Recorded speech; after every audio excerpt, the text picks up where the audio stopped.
Yine Angus geldi ölçü atarak göreceğiz. Başlayalım mı abi? 522.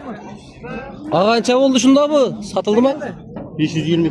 Ağa kança son pulu oldu bu?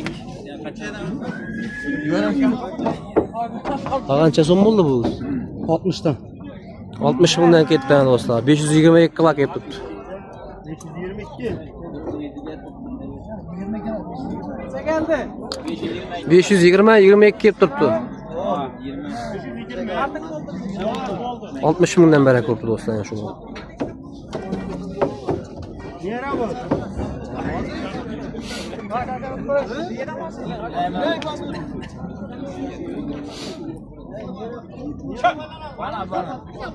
Dostum satıldı mı bu dostum? Dostum satıldı mı bu? 90. Kızıkka ölçek koyacağım. Çeke soradı bazar. 28.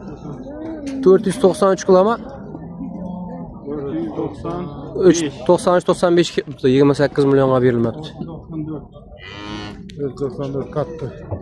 Dostlar 28 milyona vermedim dedi. Kasap bu ança oldu bu? Kasap bu? Dur.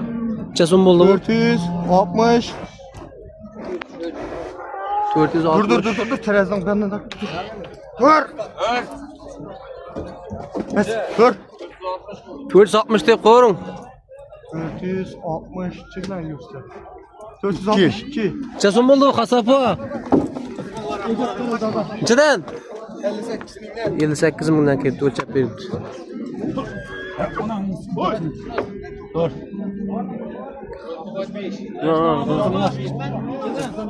Yo 70 an var tuttu. 67. Ağa satıldı mı çesun buldu bu?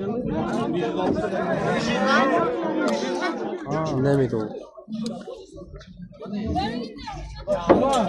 Az olacağını 175 lira geldi. Ağa satıldı mı bu? Çesun buldu. Ezra iş almışsa Çesun buldu ağa? 30 milyon. 30 milyon boptu yani. Bu sodası yaxşı oldu. 575 kilo geldi. 30 milyon. 30 idi bilmem ben. Rast aytdım yalan aytdım.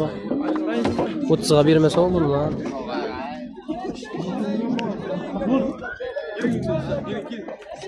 Roy 78 kilo.